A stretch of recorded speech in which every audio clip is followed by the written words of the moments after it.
How did it go yesterday? It went great. I mean, unfortunately, a lot of these decisions come down to ideological views of the judges, and that's something we always have to struggle with. There were 15 on the panel, but the questions were very friendly to us in many respects, and even the hostile questions we had good answers for. The case boils down to, Megyn, a motion to dismiss. These girls haven't even had the right to go to court yet.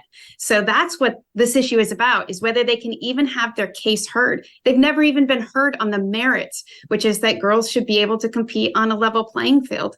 So we're anxious to be able to assert the legal theories that we have because we know they're right, and hoping that the Second Circuit will allow us to do that. Isn't the standard to get around the mootness objection? Like this case is moot. They graduated, something like likely to repeat itself, likely to repeat yet incapable of review, or something like that. Like, in other words, the fact that this is likely to keep happening should allow it to be heard. That is one of the exceptions to the muteness doctrine, but we don't even need to rely on that exception. The important point here is that these girls filed their lawsuit when they were in high school. And what's egregiously wrong with the way the trial judge handled it, among other things, is that he waited 14 months from the time that we filed the complaint to dismiss the case after they graduated, is when he took action. What a coward. Yes, right, and that's never a coward. did rule on the merits. So under the law, the issue is whether essentially we have ongoing harm. Until those records are corrected, we have an injury, and that's what you're required to demonstrate in the law. An injury that can be redressed. They can fix those records, and they need to do so. In addition to that, they've certainly lost the podium spots and the opportunities, but they can't even put that they were winners on their resumes, for example, for job opportunities. So we feel strongly and believe that the Second Circuit will vindicate the right of these girls to go to court. And that's really what's at issue as a first step. One of the annoying things, Chelsea and Alanna, in reading the case is how the court and the ACLU, which is representing the other side, come out with, she won. Look at Chelsea won this. Alanna won this. What do you mean? They were winners. They did have the opportunity to win.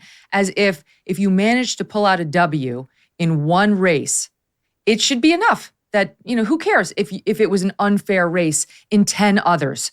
I wonder how you felt reading that. I'll start with you on that, Chelsea, about how, look, you did win. And in fact, the court accepted that. The Second Circuit wrote, plaintiffs simply have not been deprived of a, quote, chance to be champions. Well, I mean, there were 4 state championships where I should have been at the top of the podium, but instead that honor went to a male. And in the races that I did win, those were still unfair races. And there were girls that still lost opportunities in those races because of the biological males in that race. And so it doesn't really matter. We need our records fixed to reflect what actually happened in the race. And that is not what they currently say. One of the other things, Alanna, that the ACLU is pointing out is you both did go on to race in college and obtain scholarships too, from what I read. And so what are you complaining about? Like, just, you didn't lose anything. Well, like Chelsea said, we did win a few times, but it's bigger than just me and her and the other girls involved. In the case, it's about the girls that didn't get to advance to other meets and didn't get scholarships. And so it's just about doing it for future generations of women and just making sure that we don't become sidelined in our own sport. Mm-hmm. Megyn, Kristen. I'll just point out on that alone, as Chelsea said, she lost out on 4 state championships. Those boys, 2 boys in a 3-year period, took 15 state championships and set 17 state records. I mean, just think about that. And 85 times they displaced girls. So it's not just about the other girls. It is about Chelsea. It is about Alanna. We don't know what scholarships they could have gotten had Chelsea gotten all of the state championships that she should have been rightly awarded. We don't know that. What we do know is that those records are wrong, that it was unfairly administered in terms of the rules, and that they need to fix it. So I think that it's such right. There's an a important difference issue. between winning this one and winning that one and looking like FloJo to the colleges who are doing the recruiting. And the entrance of 2 biological males into your competition may have been the line between you and those 2 places. Exactly. I mean, there is a difference between 10 state championships and 1. We know that intuitively. Mm-hmm. But now this whole thing, Kristen, comes down to whether Title IX, which protects girl sports, includes those who identify as girls, gender identity. Is that included in the word sex? Your biological sex would used to protect you when it came to women's sports. And now, under, I think it's Connecticut state law, and certainly the policy governing the public schools, sex includes gender identity, somebody who identifies as female. So what is that? Does that require the Second Circuit Court of Appeals to say those are invalid interpretations of Title IX? They are invalid interpretations. What we know Title IX was intended to do was to ensure that both sexes, the two sexes, have equal opportunities, equal benefits. And the regulations under that even say that includes that girls should be able to compete based on their competitive abilities, based on their skill sets. They shouldn't have to essentially have less competitive races that their brothers have, for example. And so that's how Title IX has always applied. And it's how I believe it will continue to apply when we eventually win this issue.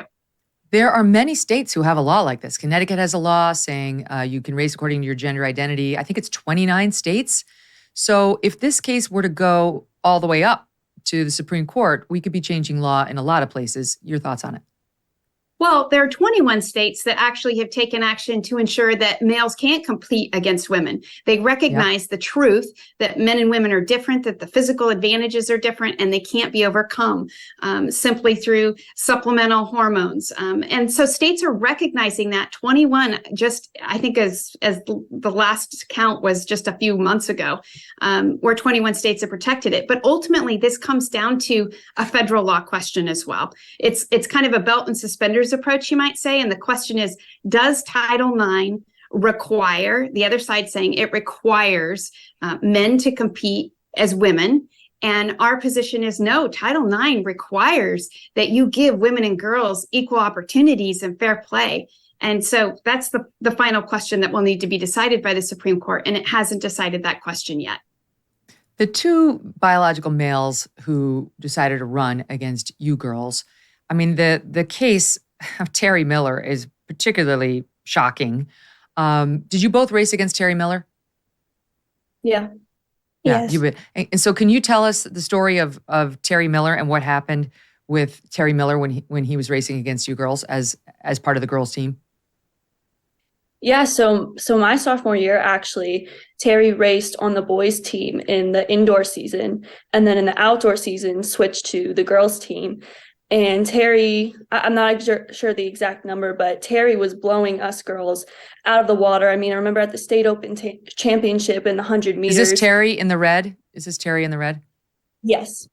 Okay. Terry won by like over half a second to the second biological male, and then me and the other female finishers were after them. But the both of them just blew us out of the water consistently.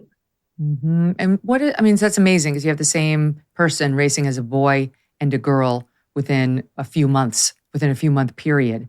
So, I mean, Alanna, help us non-athletes understand what that feels like when you show up there and you're at the, starting point and you look over and there's a biological boy or two who you now know you're going to have to try to beat. Yeah, it was so frustrating because I used to spend hours a day at track practice just to shave off, tenths of a second, hundredths of a second. Track is a sport where just like a little bit of time off is huge. And it was just so frustrating to line up and just feel like I was racing for second place. And even if I was trying my hardest, I knew that I wasn't going to get the top spot. And then just to know that me and the other girls we didn't have a level playing field. Maybe you've heard me talk about Bonner Private Wine Partnership. Their rare Malbecs are incredible. If you enjoy a glass of wine, try these wines from the extreme altitudes of Argentina. The flavor is unlike any other. Blackberry, leather, smoke, little dark cherry. And these wines are nearly impossible to get on your own.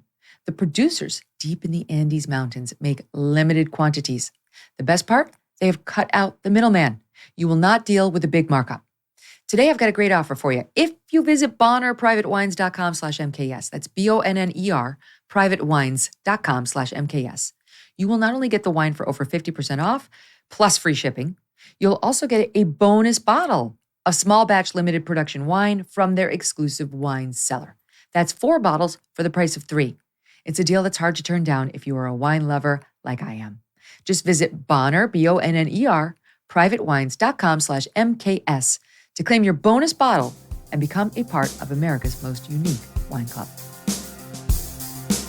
Hey, thanks so much for watching. If you like what you just saw, hit the subscribe button for more clips and full episodes.